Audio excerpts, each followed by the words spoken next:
Hey, Richard Holden here. It's 7 o'clock. We're live again. I'm going to try to trim this down, tame that down just a little bit. Look at that. Much better. Get some of that glare out of there. So now we're going to talk about, I just posted a video today on a comparison between 4.8 liter Junkyard LS and 5.3 liter Junkyard LS, as I promised you guys last night. All the guys who are here for the live feed. We posted that video, and so here's the question. Which one of those is your go-to choice for making boost, for making a turbo LS? Do you like the short stroke of the 4.8 liter and therefore the high RPM potential? Or do you like the added stroke and displacement of the 5.3 liter when you're adding a turbo? So let me know which one you like. I ran, if you guys haven't taken a look at the video, take a look at it. I ran the 4.8 and the 5.3. We ran them stock. We ran them in modified trim, and then we ran them at fairly high boost. We ran them both at around 19 pounds. And so we were nearing the 1,000 horsepower. Actually, with the 5.3, it was a little over 1,000 horsepower, almost 1,100 horsepower. So you can see in each one of those instances that the bigger 5.3, you know, makes more power stock, which it does, makes more power modified, which it does, and then it makes more power basically at any given boost level, because it makes more power NA when you add boost, then it makes more power that way too. But is that the only consideration when we're going to the junkyard to get a motor? A lot of guys are just going to get a motor, get an LS, because the reality is that, as we've talked about many times, any of those will work. That's the great thing. As we saw from the original Big Bang, the kind of thing that started a lot of this stuff is we thought it was a 5.3. And then when I ran it, I thought, man, that's making peak power at a really high RPM. It shouldn't be doing that with a 5.3. And we added boost to it. We thought, oh, well, it's making lots of power under boost. It's making 1,200 horsepower. And then when we found out, when I took it apart, it was still alive, but we took it apart and I found out that it was a 4.8. I was like really excited because, hey, we didn't just do that with a 5.3. We made 1,200 horsepower with a 4.8. So it's even that much better. So it was an awesome deal. And the 4.8 obviously can make great power. Matt over at Sloppy has run lots and lots of 4.8s on stuff. And, you know, you can make and especially if guys are taking advantage of where all of these LS motors can rev, and guys are running them to above 7,000 to 7,500 or so with, you know, just valve springs and a camshaft, and then you add boost to it. And especially that's the case, it's going to make power up there on a 4.8, especially if you put something like a high ram intake manifold on there. Where on a 4.8, it's definitely going to want to make power, because you saw, if you watch the video, even with a fast manifold, an LSXRT, which is a fairly long runner manifold, you know, it flows more than a Trailblazer or the truck manifold, but it's still a long runner manifold. But even with that manifold, the 4.8 with the 224 cam and ported heads made peak power at like 7,000 RPM. So if you put a high ram, it's going to make it even farther. If you add boost, especially if you have a rising boost curve, it's going to make it even farther. So that's why those things rev out there so much, and why you can make a ton of power even with a 4.8. So which one would you guys choose? Yes, 4-point great. Yes. See, that's what I like to hear. I was literally watching the video when I got the notification. So now you have to pick between, okay, do I watch the video or do I do the live feed? Don't be stupid anymore. High torque and low RPMs for me always. See, that's another good. It's hard to argue either way. I mean, like I said, I don't think there's any wrong answer. Matthew says the 4.8s are cheaper in the yard. So that's interesting. I've never seen a price difference between where we are. There's no price difference for basically any V8. They're all the same, with the exception of the big block Chevy. The big block Chevy is more, for some reason, it's more money. So if you go to get a big block, they charge you more than they do for the other V8s, anything else that was in the yard. Now, they may have changed that because they did make some recent changes. It used to be that you could buy a complete motor, and by that, they meant everything. So it would come with a flex plate, and it would come with all the accessories. It would come with all the air intake and all that stuff. You get the complete motor for one price. Now they've changed that, and they're starting to charge you for things. So they're starting to charge you. I mean, and we were throwing a lot of that stuff away anyways. All the accessories I usually would just take off and throw in the garbage, and complete accessory systems, which I'm sure somebody could have used.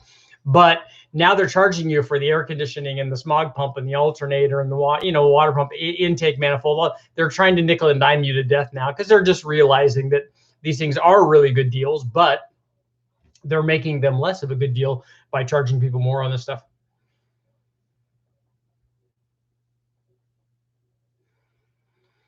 So we got 4.8, we got 5.3, we got there's no replacement for displacement. Up in Minnesota, you can get 5.3s all day, but not as many 4.8. See, and I think that that's localized stuff too. All we see are, at least in the yard that I go to, everything on it has an 862 or a 706 head. So it's either a 4.8 or a 5.3, and I don't look into it much after that. And most of them are Gen 3 stuff. They're all early things. I'd like to see some later things. What I'd really like to find is an L33 or something. And you know, we look over in the SUV section also over there to try to find stuff, and in vans and everywhere, anywhere we think we could find one. But most of the stuff I find Gen 3, 4.8, or 5.3. Sometimes we'll find a Gen 4 one. I've never found a 6-liter. And I've never seen anything aluminum in any of the ones that I've checked. I've found applications where there would be one, but when I get there, somebody's already taken it. How about an LT1 turbo? Are you talking about a Gen 5 motor, or the Gen 2 LT1, or the Gen 1, the 1970 or 1971 or 72 and 73 also LT1 with a hyphen in it?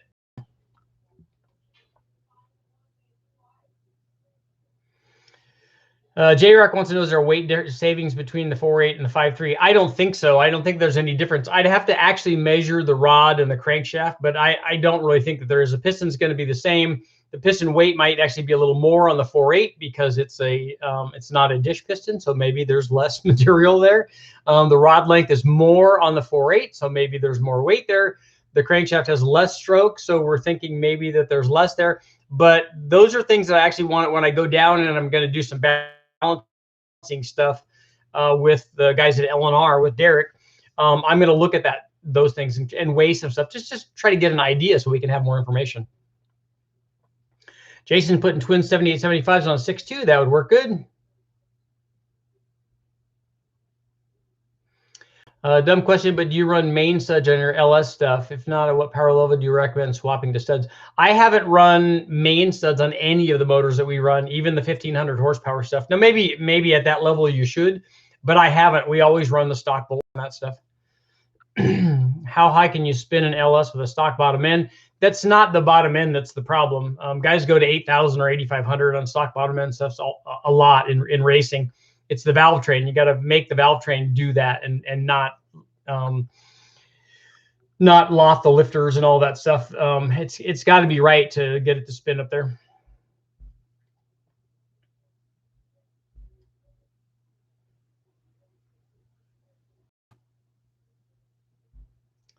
Richard Coleman says the 4.8 has a lighter crankshaft, that's interesting. Alan, 6-liter with mild cam and 862 heads, twin eBay GT45s or twin GT35s, which would spool better and still reach 800 to 900 horsepower. Both of them will do that. I'd kind of like to see the GT35s because I've not run twin GT35s on an LS.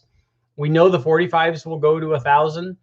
I think, judging by what we've done with single GT35s, that they'll do 500 to 600. So I think you could do it with the 35s also.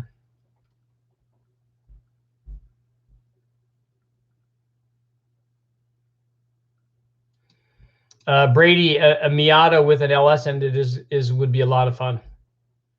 I drove a monster Miata, which was a Miata with a 5-liter Mustang engine. We drove a modified one out the Silver State, and it was awesome. An Eaton M122 on a 5.3. I have a 122 from an 03 Cobra that we're going to put on an LS. I'm going to take off the M90. We'll try the 122. We've given the power output that we've made with the 122. That's certainly viable on a 5.3. What's the biggest bore you can get out of an LS? Well, a factory LS7 is a 4125. And the largest cubic inch that I've ever made is 495 inches, but got gone a little over 500 inches on the tall deck like RHS blocks. And those will go out to 4200 bore, I think. Mine was at 4185.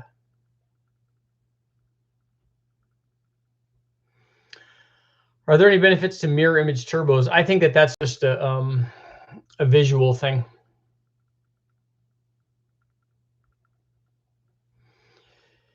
Karen wants to know if I run factory steam ports on my engines. We do, but we have them closed. We have the front crossover. We have that crossover tube on there, but we have it capped, and then we have the rears capped when we run them. I've been thinking about that, and I think that especially on the big bang stuff, that it might be a good idea to at least have those steam ports run to maybe even down into the dyno. We do let all of the air come out and then cap them before we run it, but after that, they're closed. Matt wants to know what's the best intake for a Turbo 4.8. It depends on what RPM range you want to run, but since you could make 1,000 horsepower with a stock truck 4.8 intake manifold, that one works really good. Larry wants a dyno test between a GM HEI and an MSD box on a small block Chevy. I see all kinds of videos with the MSD boxes having more spark, but no dyno tests.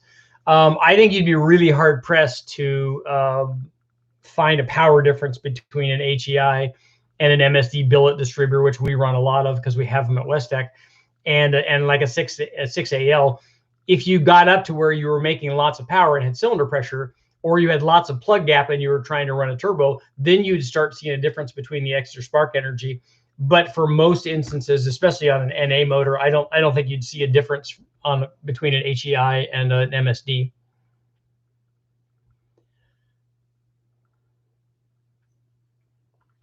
I don't care what you tested on, but a K31 T6 1.28, compare it to a GT45. What is a K31? I'm not familiar with it. Mark wants to see a Mopar Big Block Big Bang 440. Mark's Performance, will provide core aluminum heads and Wiseco pistons. Well, if you have Wiseco pistons, that's not a Big Bang motor. Then a Big Bang motor is stock from the wrecking yard. That's the definition of it. It has to be a stock bottom end. I don't want to just run all of it on a built motor, because then I don't want to damage that motor. If it's a stock one, then we obviously don't care about those nearly as much, because if you have to replace them, it's only a couple $100.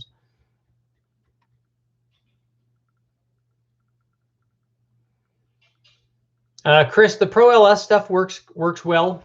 That stuff is good, especially given how much power we've made with stock stuff, with stock Gen 4 stuff. Even the Gen 3 stuff, we've done 13, or actually we've done more than 1,400 horsepower with the stock stuff. So given the fact that you would put a forged rod, I wouldn't change the crank, because you're not going to need it unless you're going to do a change the stroke.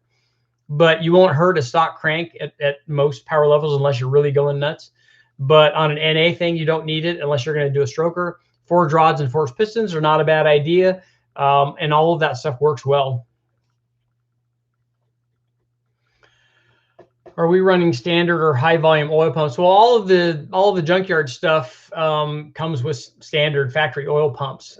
Sometimes we will put high volume stuff in them, depending on what else we're doing. If I'm running 2 turbos on it and we're feeding the oil right after the pump, sometimes I like to have more oil flow, and it depends also on what we do with the main bearing and rod bearing clearances. Because if we do an aftermarket one, we tend to put a little bit more clearance in it. The factory stuff is really tight, which is why a standard volume pump usually works very well and has a rising oil pressure curve on the factory stuff. Erwin wants to know, tell me what I can do with an LR4 4.8 liter. First, you should have a cam put in it, a small one, a mild cam, like a stage 1 cam, and springs, and then do a turbo. Although you can also just turbocharge it with the stock cam, and that works very well too. Twin S366 for Chris with a stage 4 Pro LS turbo cam. Okay, you're getting serious. 237, 234, 117 plus 5. See, I don't like reverse split cams. I know that the Brian at Summit will tell you all of the great things about that, and he'll give you all of the valve events and everything, but I don't think it works as well. 2 degrees of overlap, maximum power for a larger 364-inch CID heads and a Holley high ram. That's more than enough cam to max out twin S366s, if that's your question. You can get all of what those turbos will do on a 364-inch motor. The high ram will help it make power up top. If you have, I don't think you'll get into the hot side problems with twins on the 366s. It depends what the hot side is, but I don't think you're going to have too much of a problem with that. You'll be able to make a lot of power. I don't even think you need that much camshaft to do it. Karen wants to know, have you ever had problems with high volume oil pumps sucking a pan dry? I haven't on LS applications, but I have on, we have on small block Ford stuff. But you obviously you'd want to look and make sure that you have enough, the right kind of oil drain.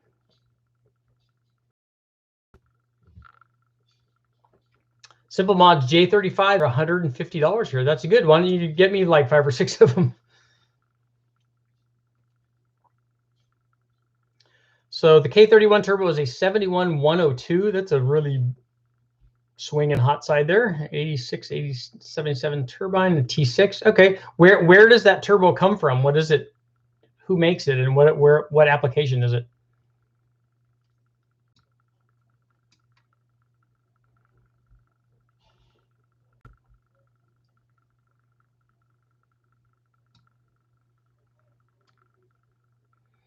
Matthew wants to know, what's the smallest set of twins for a 4.8 700? Well, you can get twins that are small enough that won't make 700, so that's not a problem. You could, the GT30 61s or 67s will do that, and they would be good for that. You might even could go smaller for 700 on that, because the 30s will make more power than that. They probably will make, I bet they do 400 or 500 each. Yeah, Karen's saying the same thing. GT30s, I think, would be a good choice, and that's a very common size, so they're available at a lot of places. The Max Speeding guys have them. The CX Racing, lots of guys have them. Jimmy wants to know if adding boost to 190,000 mile 5.3 is worth it. Yeah, it is. You should check the ring gap. It might be good-ish already, but that's the thing. I've seen high mileage ones that have really tight ring gap, and I've seen low mileage ones that don't. So I don't know that there's a direct correlation there. But 190,000 miles, we wouldn't think twice about that. We don't even really care about what the mileage is on them when we run them. Brady wants to know, do I need to change cams to get 650 out of a 5.3 with a GT45? No, you can get that with a stock one, but it will be a lot easier with any kind of camshaft in it, because the stock cam is pretty restrictive, especially when you start adding boost. So if you add a turbo, or if you add a camshaft that adds 50 horsepower, it'll add 100 horsepower under boost. So it will be a big change. That just means that you'll get to 650 at a much, much lower boost pressure than you would with a stock cam. But we've made quite a bit over 600 with stock cams, and you can do it. It just takes a fair amount of boost. As a future project with my Silverado, I wonder how far the eBay GT45s would push a 5.3 towards the 1,000 horsepower mark. If they would be capable of that, or 1,200. The GT45s we've made as much as 800 with one of them. So they will easily do 1,000 with two of them, and they will easily do 1,200 with two of them. Oh, Mark just wants to see what the 440 OEM block will do. I don't think we'll run into block strength.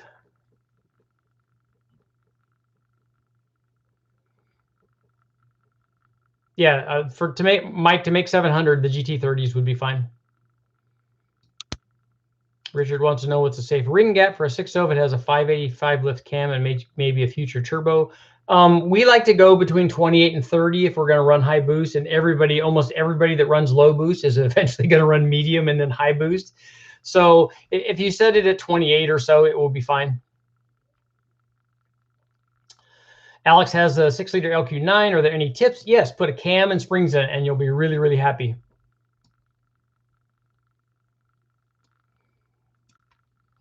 Raul, I don't know if this has been asked, but when gapping rings, do you gap all the rings or just the top compression rings? You gap the top 2 rings, and I usually leave the oil rings alone, as long as they have the minimum clearance, which I think is 15 or 16 thousandths.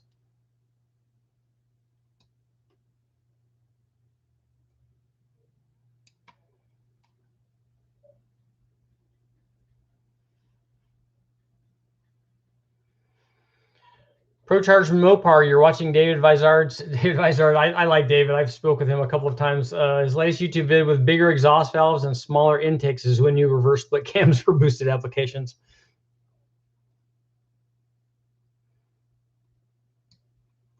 Really old school tech on the K31, but it's a turbo though, and that's the thing. If you just stop looking at it as anything other than a turbo, like if you go get a turbo from a diesel, the turbo doesn't know that it's a diesel turbo, and it might be sized and configured for that application.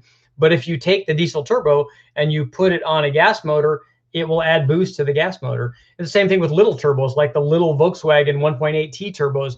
If you put enough of those on an LS, it would make power. I mean, you just have to get enough flow to make it all happen.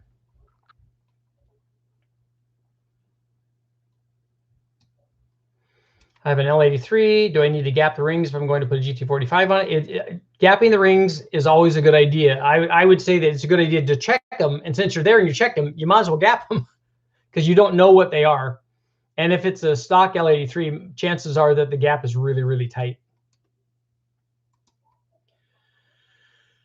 Mike's working on a new setup with an HX50 turbo for a single LS. It's a Cummins Holset turbo, similar to what I ran on my 98 3500 Ram.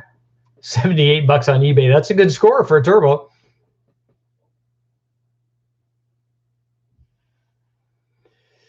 Multi-move, man, would you ever consider running two engines bolted together as one on the dyno? That would be a lot harder than you think. But it would be kind of cool.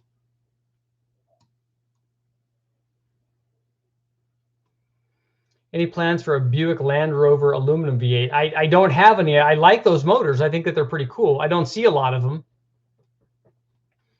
but it would be cool to try one. Alan wants to know if 11-to-1 compression on E85 with twin turbos is safe. Yeah, that's not a problem. We need variable gapping rings. Yes, that would be good.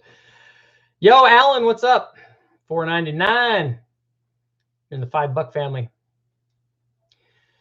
Roy wants to know, have you ever put a wastegate, no intercooler side to control boost?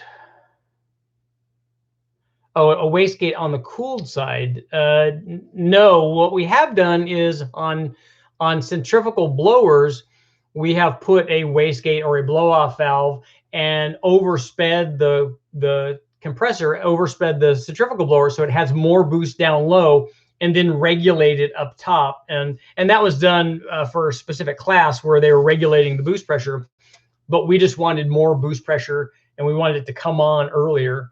And that works too. You can also restrict the inlet of which is what the supercharger guys recommend, restrict the inlet of the compressor and speed it up. And then so the boost comes up quick, and then the restrictor on the inlet side will limit how much power. It's just a restriction basically.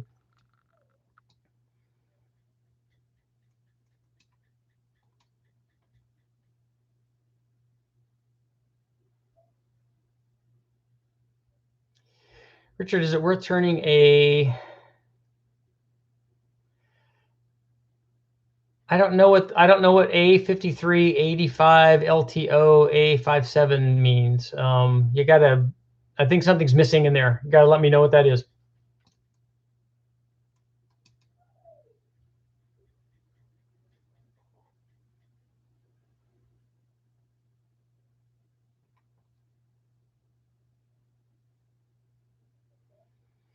So Chris, you're looking at the S300s, and I'm trying to make 1,000 to the wheels. I'd have to look at that particular one. S300 SX3 66 millimeter 91. That probably would work.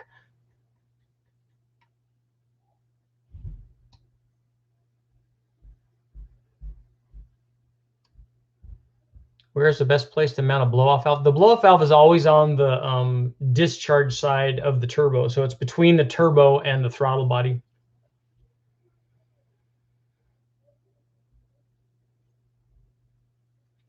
.53 in a Jeep, sloppy cam and springs, 7875, running on E85, 450 fuel pump. Currently have stock injectors. How are you making that happen? Are you only running 0 pounds boost? Plan on getting flex injectors from the Junkyard, or should I go for something else? The Deca 80s are really cheap, so you could go with those depending on the power output that you want. That would give you room for 700 or 800, I think, with the E85.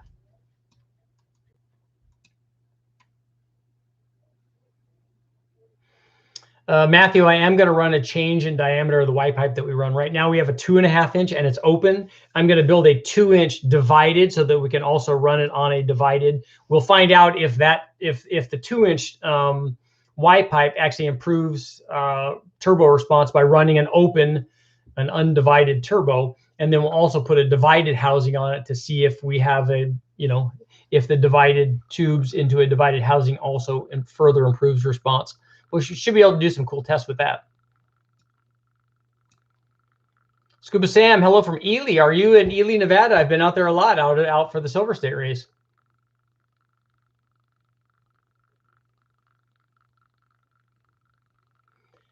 Simple Mod's going to use the ambient air temperature gauge inside the car to display the intake air temperature. I don't know how responsive it is, but I have a digital one that's a Type K thermocouple, so it's just a long wire basically that's soldered together. It's really easy to put in different things, and those are pretty inexpensive if you want to. And we've taped it to the windshield and ran it inside the car and done all kinds of stuff if you're trying to find out what the temperature is.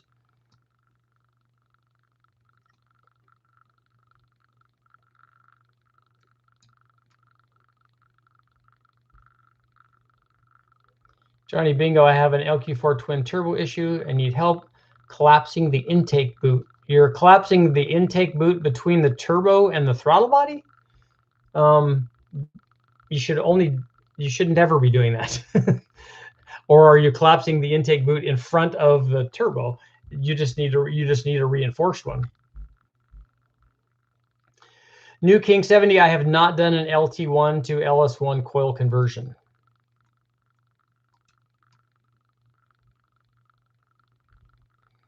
Luke, I don't know. I don't have an opinion on 3 turbo kits because I don't normally run turbo kits. We usually just run turbos and put stuff together on the dyno.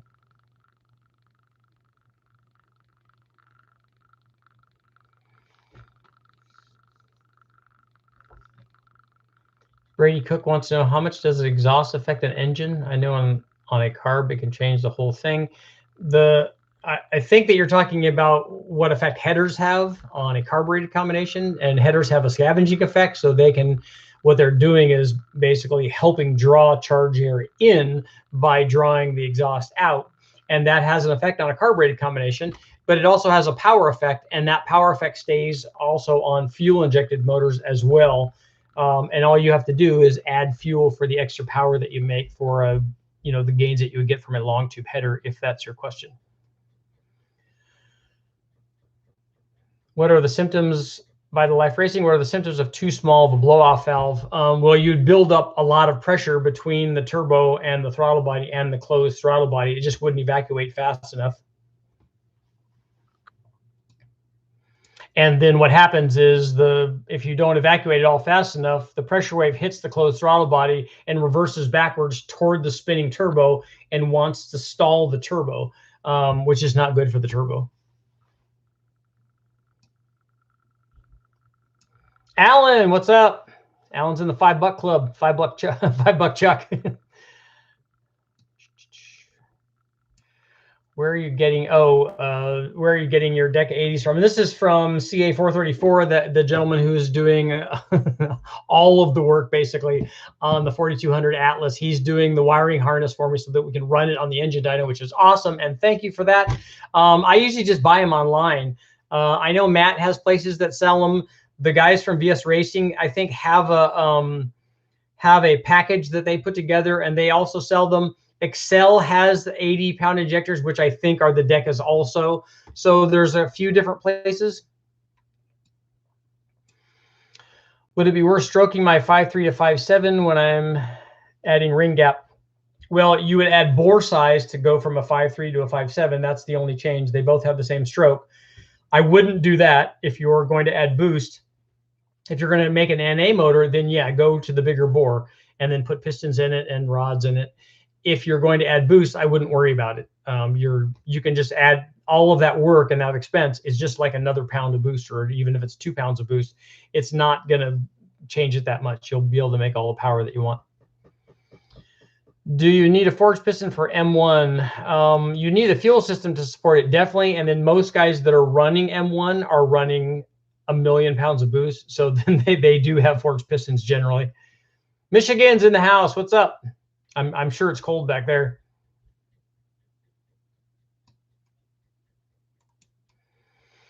Josh, that's a very involved question. How does cam and valve overlap affect boost? I don't look at it like that, and we could go into a long, detailed discussion, but it would take up all of the time. I look at it as from a power standpoint. So if you put a cam in it, let's say we run the LSA cam in whatever combination you have, and it produces some power curve that's different, obviously, than the stock cam power curve. And then when you add boost to that, that ASA cam will work under boost. It's not an ideal choice because I think that has a fairly tight LSA, but it will still work under boost. Oh, see, Scuba Sam knows the guy that I was talking about when I was doing the discussion on when I was at the Silver State race, and the guy came and opened up the Ford dealership so I could get the fuel pump. Which, again, if you're ever listening, that's like 1,000 different kinds of awesome. And that's what I was talking about, is when you meet guys that are car guys that's what this is all about. I mean, you meet really cool people, and guys like that. The guy went well and truly out of his way for somebody he didn't know me from Adam, which was super awesome. Do I plan on ever doing a single remote turbo test? I can. That actually, I think, would be a little easier.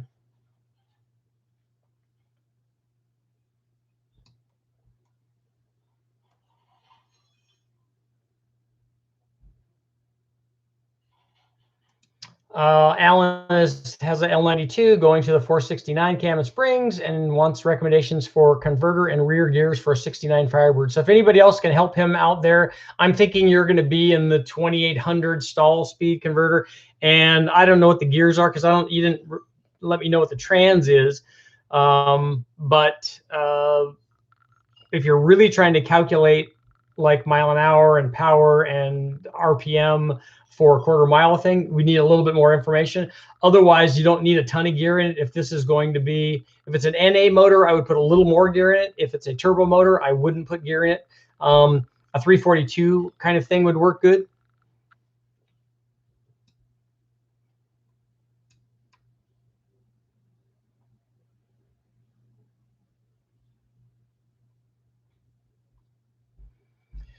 Simple mods, wouldn't a tiny turbo cause a V8 to collapse the tube between the throttle and the turbo because it's starving? So are you saying that the turbo doesn't have enough flow to support the NA power output of the V8? That would be a really, really small turbo, especially like initially. Like I could see it maybe running out of steam at the top if you had a really tiny turbo. Like if you had the turbo from my Chevy Sprint, and you were trying to run all the exhaust from a V8 to that, you might run into that situation in something extreme like that. Otherwise, I don't see how that's possible.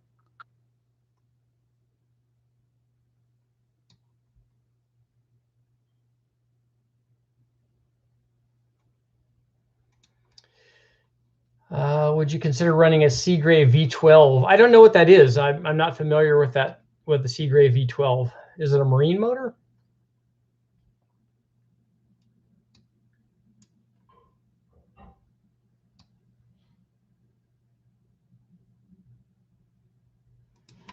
Thomas, I'm not really a converter guy. I'm not a trans guy, just the engine part of it.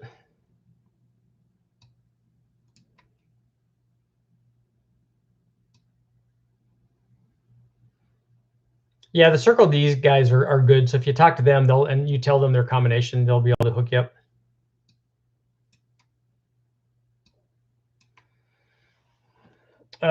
Did Tim ever get a hold of you? I'm assuming you're talking about Tim for the 3800 stuff. I don't think so. I'll have to look on my emails. I don't think he did. I'll send him another email.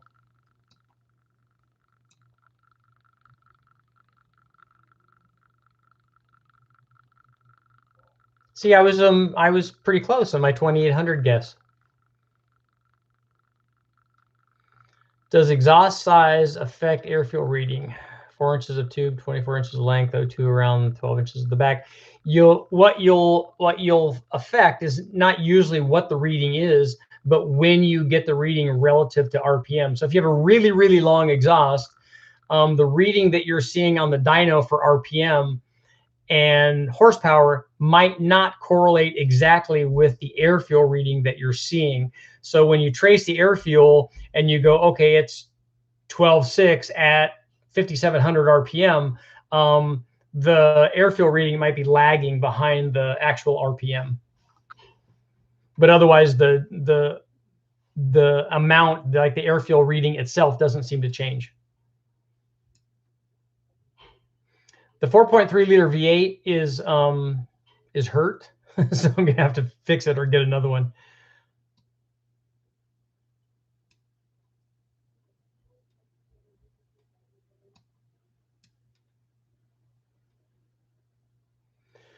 Custom tunnel rams. I like that, Admiral.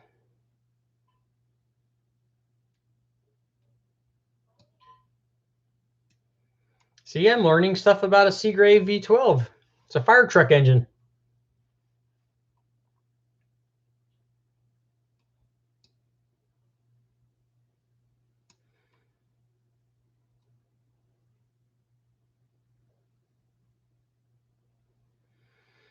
Josh wants to know, do I have an opinion on the Phytech versus Holley carburetor style EFIs? I actually don't like those. I don't recommend them to people. We've run lots of testing with them, and I just haven't seen them be as consistent as I want them to be, and as tunable as I want them to be, and and work as good as a carburetor the way that I want them to be. So, and maybe others have had better success with that, but I have not, and have not seen it in the testing that we've done. Luke wants to know, do you have any interest in testing a 3900 stroke? A 3900 stroke isn't going to be magic compared to a 4-inch stroke or a 3622 stroke. It's just going to change the displacement. So the displacement will affect the power, and then you add boost to that power, and then that's what will happen. So there's nothing magic about that. 3900 is nice because it doesn't bring the piston too far out of the bottom of the bore, and a lot of guys like to use that. But I think that probably would be more of a longevity thing, and a 3900 stroke is going to make less power than a 4-inch stroke because it's going to have less displacement. Can you do a video on the life of Landon? Can you do a video on boring a 4.6? For some of the 4.6 stuff, you cannot bore them very much. Certainly the aluminum ones, unless you sleeve the block. So if you're talking about a mod motor, an aluminum block deal is difficult to do. You can't go very big on it. You can go a little bit bigger on the iron stuff, but guys tend to put strokes in them. Like I have a 4.6 2-valve that I'm reconfiguring, and I think it was only bored 30 or 40 maybe.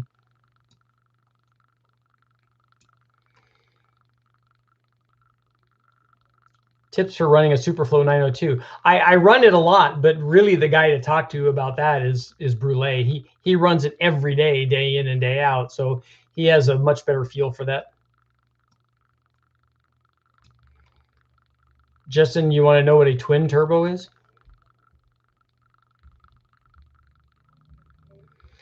What would happen if you ran an O2 sensor between the engine and the turbo? You can do that. It just gets really, really hot, and it's hard on the turbo.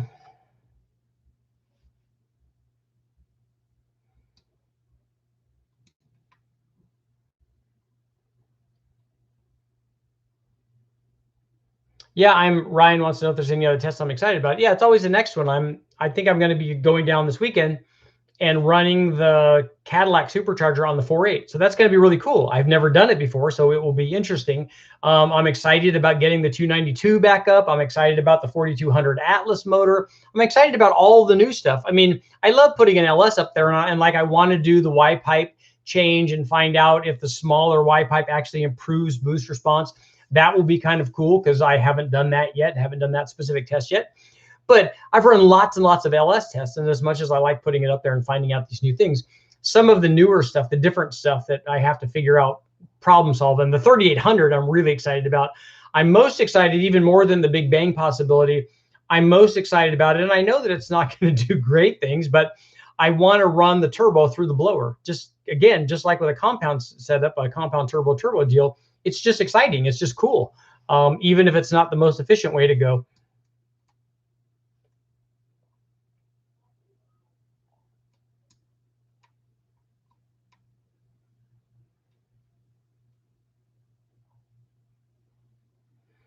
Stuart wants to know, for a 4.8, is a Summit Stage 2 turbo cam or a Stage 3 turbo cam better for stock heads? I would run a Summit Stage 1 turbo cam in a 4.8. You don't need that big of a cam.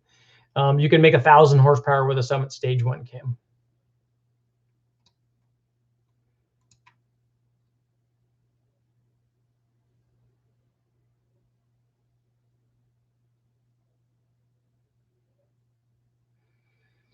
What are my thoughts on a 4.6 texted block with B heads? Those work good. Obviously, just ask Mahovitz. They can make 1,000,000 horsepower.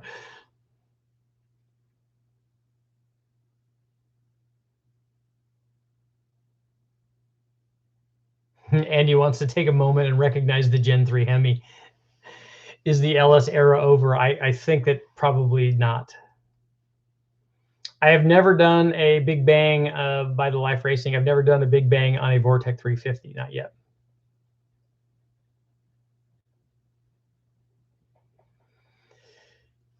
Nazario, off topic, can I use a regular head gasket on a small block Ford with an O-ring? No. If you want to do an O-ring, TrickFlow makes O-ring specific head gaskets. You have to obviously machine the block or the head for those. And normally when people use O-rings, they'll use a copper head gasket and an O-ring in either in the head or in the block. And you can do that. But what motor were you using it on? Oh, you didn't say what motor you're using on. An MLS gasket, since it will hold 1,500 horsepower, I don't know why you'd want to go to an O-ring unless maybe you're doing more than that.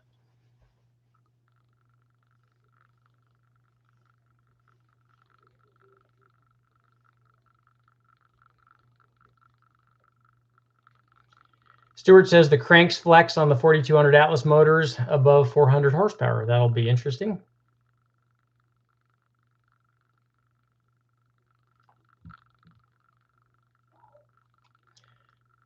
Are you, Richard, a hot mess? Are you going to forge for the elusive LS4 at the yard?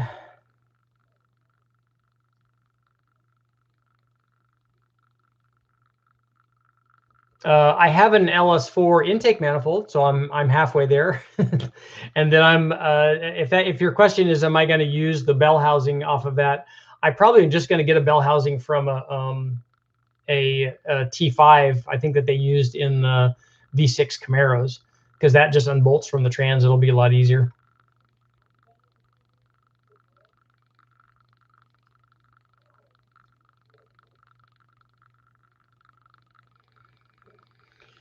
Josh, if you're wanting 600 wheel horsepower in that combination, the GT35 will definitely get you there.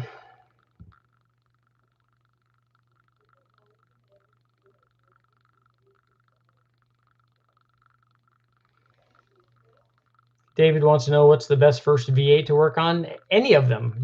Whatever you pick, you're going to have to learn something specific about that thing, whether it's a carbureted 350 or a fuel injected LS or an LT with the OptiSpark, or a 4.6 4-valve or 2-valve. No matter what you pick, you're going to learn something specific about that. So there's no best one. Just pick the one that you have going in your car, or the one that you like, or the one that you want to go in there. Learn about that one. Like tonight, I was online. I'm still online. I have those windows open, as a matter of fact.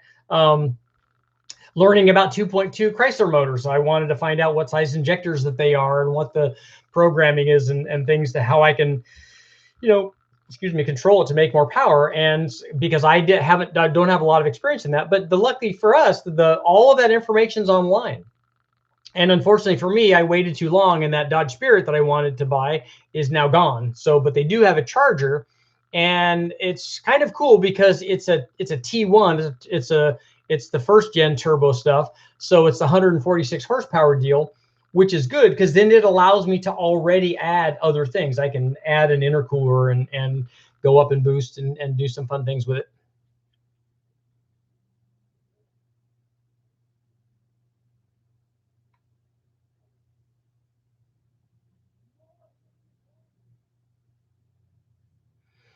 Tracy, these are usually tales of woe when somebody starts off like this.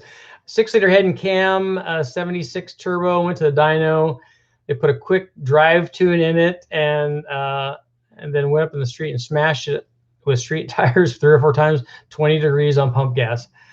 I hope it has an intercooler on it. 20 degrees is probably okay if the boost was low, because a stock LS is going to want to run 29. So that's at least in the safe zone.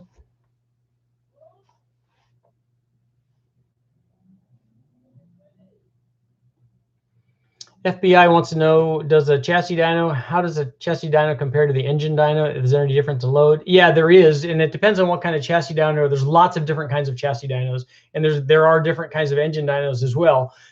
We can kind of control the load, or at least we can control the acceleration rate. So we can have it accelerate at 1,000 RPM per second all the way down to 50 RPM per second, which is really, really slow, because I made the mistake of starting a load at 50 RPM per second. I was wondering why it was taking so long for the motor to rev up, and it was really, really hard because it was loaded a lot. But a lot of chassis dynos, like the DynoJet stuff, is an inertia dyno. So it's just the size and weight of the wheel that determines, and then the power output that you're applying to it determines how fast it spins. Other dynos, and now they have obviously loaded DynoJets, and like the Superflow that Westech has, as a loaded, you can run it either as an inertia or as a loaded dyno. And so you can load it and you can determine the load, so you can do drivability and all kinds of stuff. So you can do whatever you want with all of those things, and they all give you good information.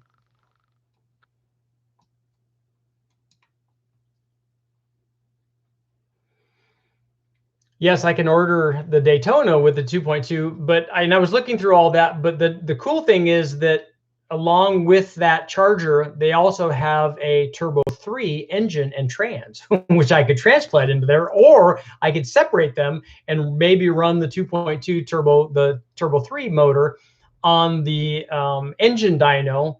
Again, if I had a bell housing that I know worked on there, it would be kind of cool. Karen says we need an eBay intercooler test of different core sizes. We could do that. The other thing I wanted to know, and I want to run by you guys, is what I want to do an eBay turbo test. So what turbos should I use? Obviously GT45 is definitely in there, but what other low buck turbos? Like does On3 have a GT45 equivalent, or should I make them all S475 equivalents? I mean, the Summit Racing turbo is not very expensive. I'm sure that there are other, the guys from VS Racing obviously have a fairly inexpensive one. What size turbo and who should I include in this? I only want to do like maybe 5 or 6. I don't want to do 100 of them, and I don't want to do all of these different specs and stuff. I want to do something that's similar. I want to do something that for the average guy that he goes and buys from eBay and puts on his car and goes, okay, this does this. And I want to show them what they all do. So let me, GT30, 3582R, that's small. And I have a bunch of those already.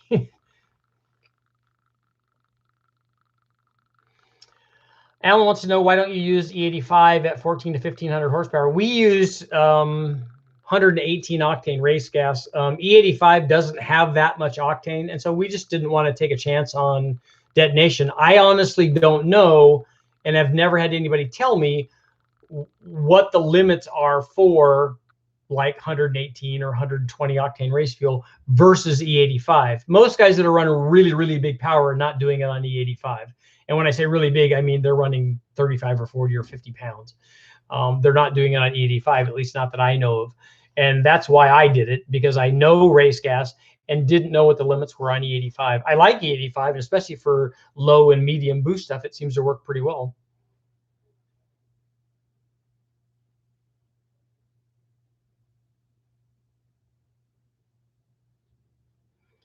So you guys want to see a cheap twin turbo test? The Boosted Boys have their own turbo. Matthew, what's up? When should you look for a smaller turbo? If you want 700 horsepower, is a 1,000 horsepower turbo too much? Or should you look for an 800 horsepower turbo? A lot of guys are not going the direction that you're leaning. They usually lean the other way. So if they say, okay, I want 700 horsepower, most guys put a turbo on that's capable of 1,000, just because they know after they drive around at 700 horsepower that they're going to get used to it, and then they're going to want more. So they almost never put, except for the factory, they almost never put a turbo on that only makes this amount because they want room to grow. If you want to go the other way and you would just want to be responsive and I'm never going to run more than 7 pounds, then yeah, you would do better by not having that 1,000 horsepower turbo and having something that's closer to what you're looking for, because the response rate will be better, but you just don't have room to grow. What do I think about building the intercooler piping out of steel? I think it would make zero difference on the charge temperature.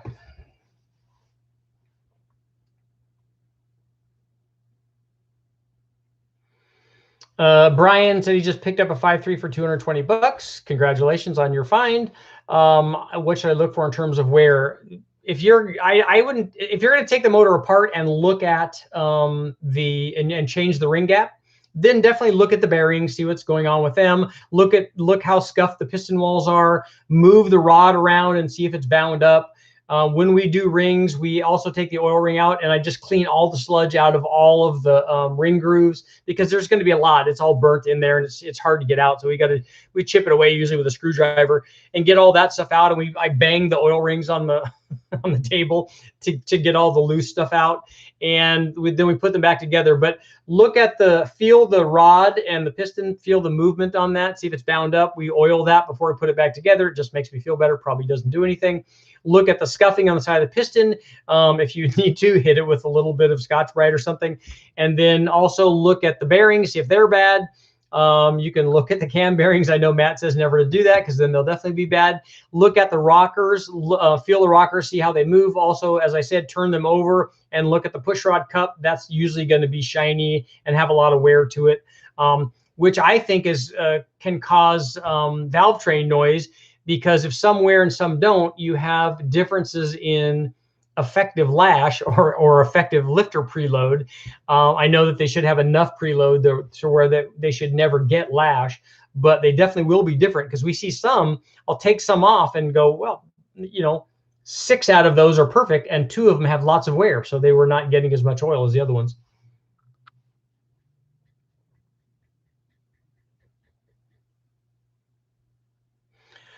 Jeremy wants to know if I've done longevity tests on cheap turbos. I have not. I've not put one in a car and driven it around for 100,000 miles to find out if it works.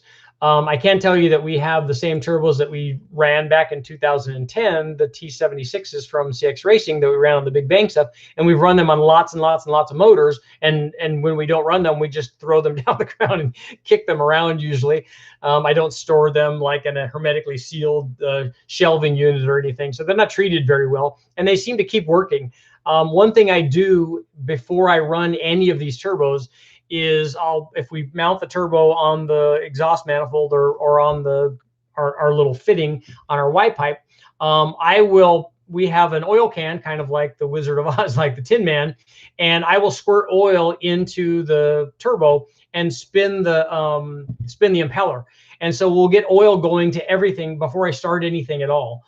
Some guys like to crank it over and have oil going in there, but I like to pre-lube it first, because you'll be able to feel what the bearing pack is doing in the turbo. Once you put oil in it, you'll be able to feel that it will feel different after you add oil to it. So I like to pre-lube it and then put the fittings on and then get it going. And then when I do that, usually good things happen.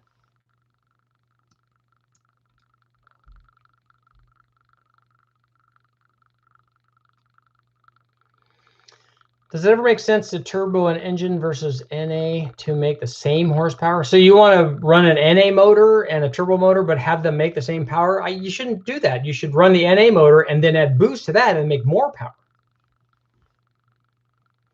When are the stock injectors a problem on a 4.8? Does anybody know what the flow rate of a 4.8 injector is? I can't remember. I want to say that they're like 24 or 28 pounds.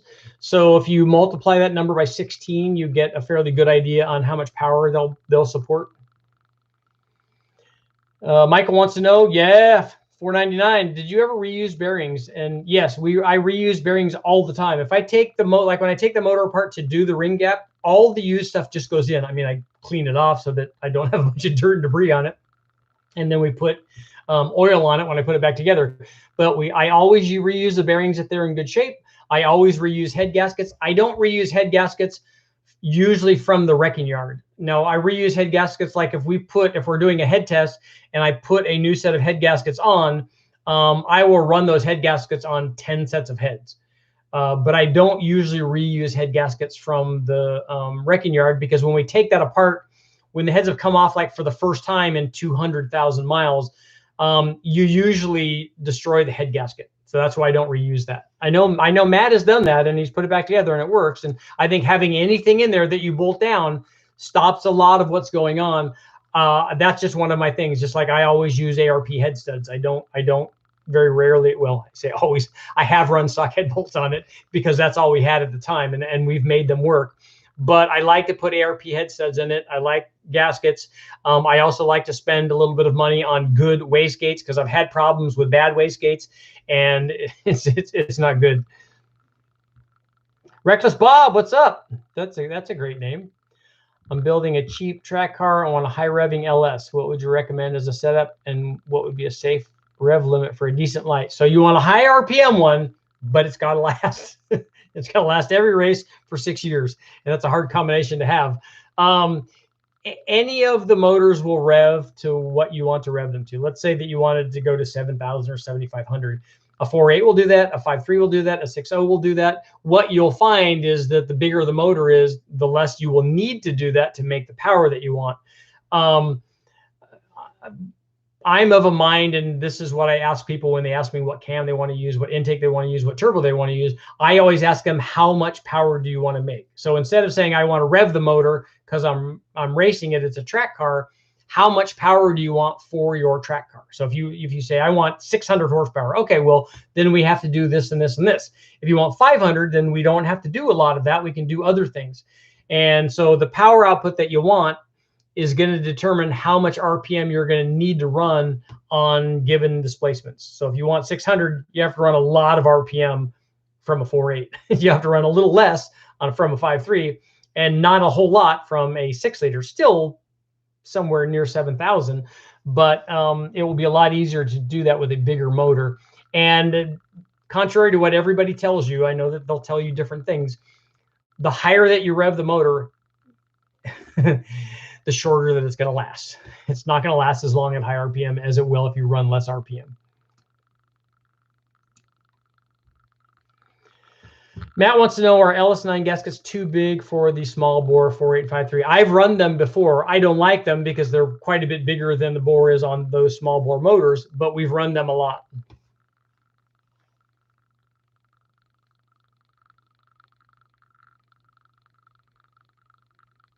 .305 says, I hold the world record for talking about turbos. And you should see me when we get going.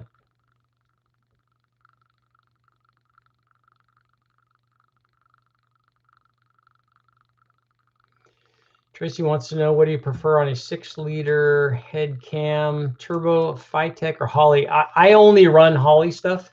I run Holley HP, or we run fast also, but usually Holley HP or Dominator, and that works really well. I haven't tuned with a Phytech, so I'm not able to tell you how well they work.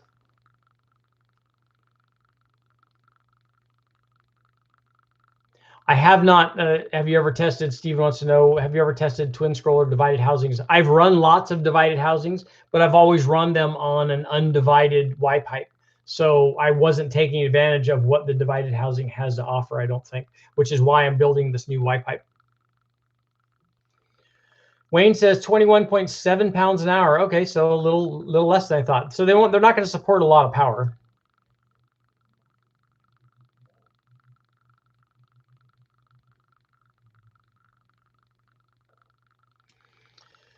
Richard, the GT45 you got from Max Speeding is a split manifold. I didn't get the GT45 from Max Speeding. The GT45 that I have, one of the two that I have, I think that they both came from DNA.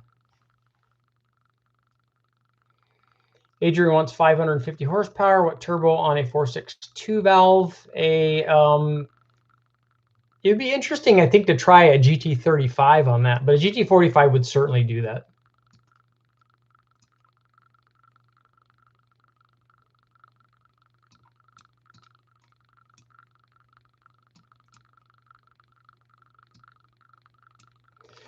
The Ozman. I was so wrong about the 5.3 500 horsepower. The cam swap only needs more mods than a cam. In your defense, I've had people tell me that they've done this. I've had people on Facebook say that they make 500 horsepower with stock heads. I just have never done it, and I haven't seen anybody else do it, and I haven't seen anybody come in and do it at Westech. So I'm not saying it's not possible. I think that if we had like an L33 or some other flat top piston 5.3, and that I really worked on the cam profile, something with a tight LSA as much as I could get away with the available piston to valve clearance.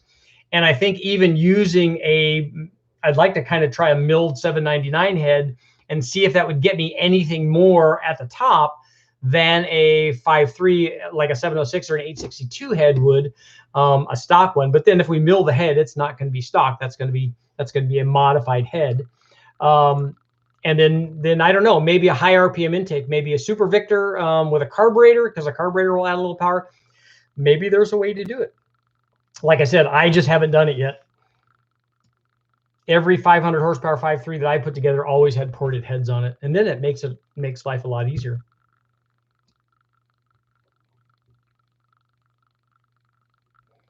ProCharger Mopar. My first ProCharger kit came with 3-inch steel tubing. I remember those. The P600 stuff, I think, was all steel back in the day. And industrial black flex pipe. Yeah, they were. It was that plumber's tubing, the couplers that they use. I think I still have some of that stuff. The guys at Westech, I think, have a P600 ProCharger too, an OG one.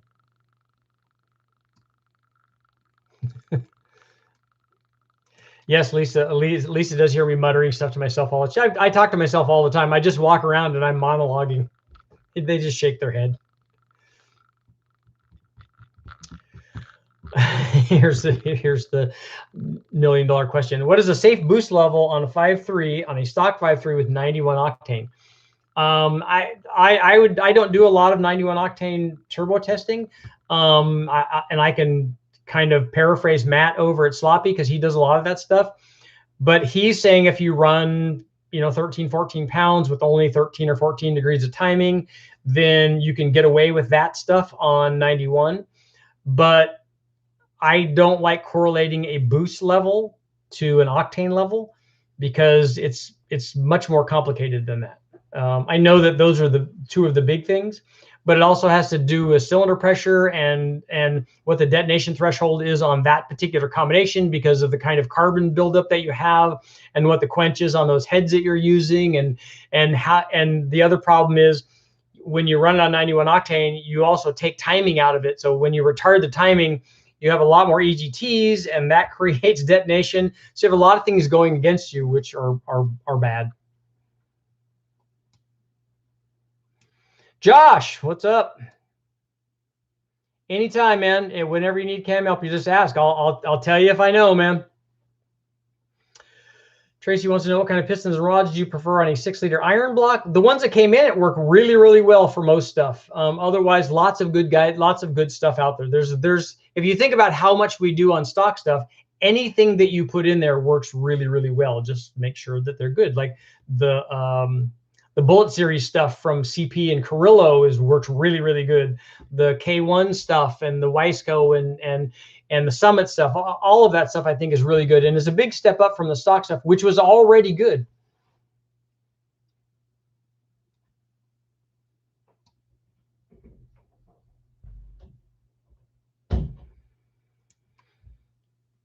Daniel apparently wants to run a Holley low ram at 8,200 RPM. That's where it's going to want to run with that particular manifold. That and the BTR manifold, they're such short runners that they want to make power way, way up there. And especially if you're trying to do that intake manifold on a 4.8, which I don't think is a good idea.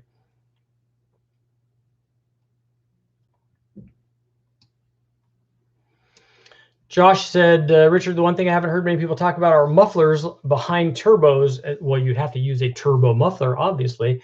I haven't run a lot of exhaust tests after the turbo. Normally we have a big dump pipe. I've done different sizes and that definitely affects power. And so would a complete exhaust. But I don't know if the muffler itself has some sort of weird reflected wave that would affect the turbo. That might be an interesting test. Do turbos really need turbo mufflers?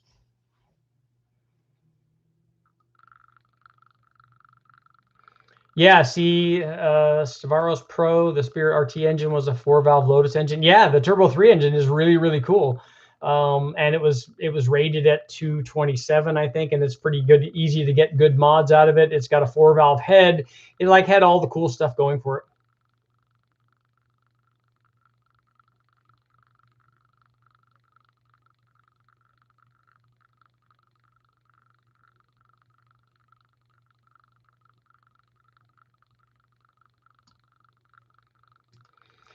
Josh, what's up, Josh? Looking at a 54-459. What does the 113 plus 3? The plus 3 is just advanced. And you have a 112 LSA. On which cam do you have that on already?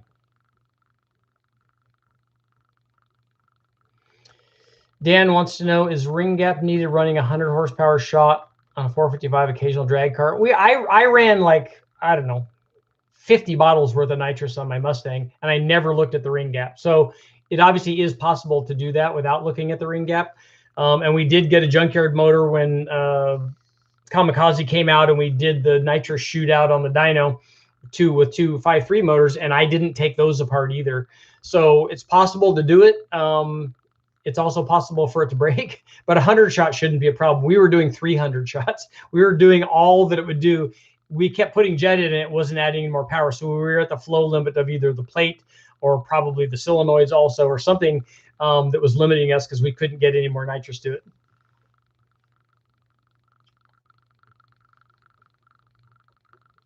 So Matt, what happened when Matt tested the Colorado with full-length exhaust through a pipe? I've run my we ran the supercharged Honda motor and the turbocharged Honda motor with a full exhaust and also with just an open pipe, and it makes a lot more power with an open pipe than it does with the exhaust. They do not like exhaust restriction after the turbo of any sort. But what I'm wondering is if we run a big exhaust and we know what the restriction is, and then just change mufflers, if different kinds of mufflers actually make a difference. Yes, Daniel, that's the Corvair turbo mufflers. That's where they got the turbo muffler from. Yeah, Matt gained like 100 horsepower. That doesn't surprise me. We saw that kind of stuff even when I did the exhaust test on the short stuff. Windshield washer fluid versus meth injection versus we have jugs of boost juice, so I honestly don't think you'd see much of a difference.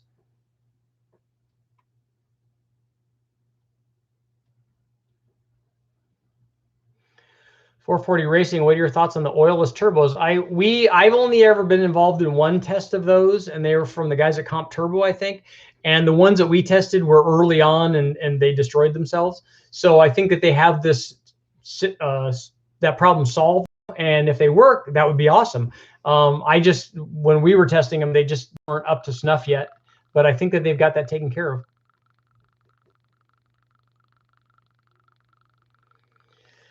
Steven wants to know, what's a good cam overall power gain and the entire RPM range for a 5.3 liter?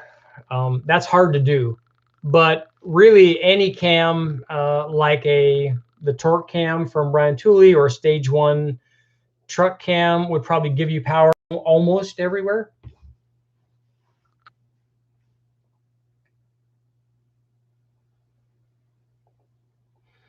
Yeah, I saw the Engine Master stuff when they had stacks and stacks of mufflers there when they were doing that test.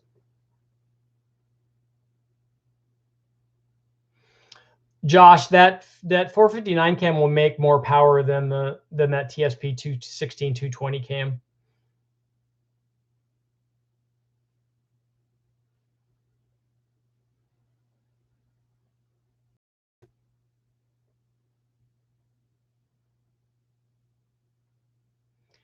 Mario wants to know if nitrous is safer on a motor progressively. Yes, it would be if you could get it to come on progressively than just hitting with an instant shot.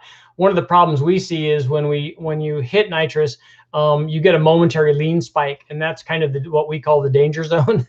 And especially if you haven't retarded the timing, like it will take a momentary lean spike and not hurt itself. But if guys lay into that for a really long time, like we do with boost, we turn the boost up, they put more jet in it, and they want to do it when they don't have good gas in the car. So there's all kinds of bad things you can do with the nitrous. But as if you ramp it in progressively, that should be easier on it. But you just don't feel that big hit though when you when you have it all come on at once. Chicken fingers 199. What's up? You need to come up with a question when you do that. And I have 2 minutes left.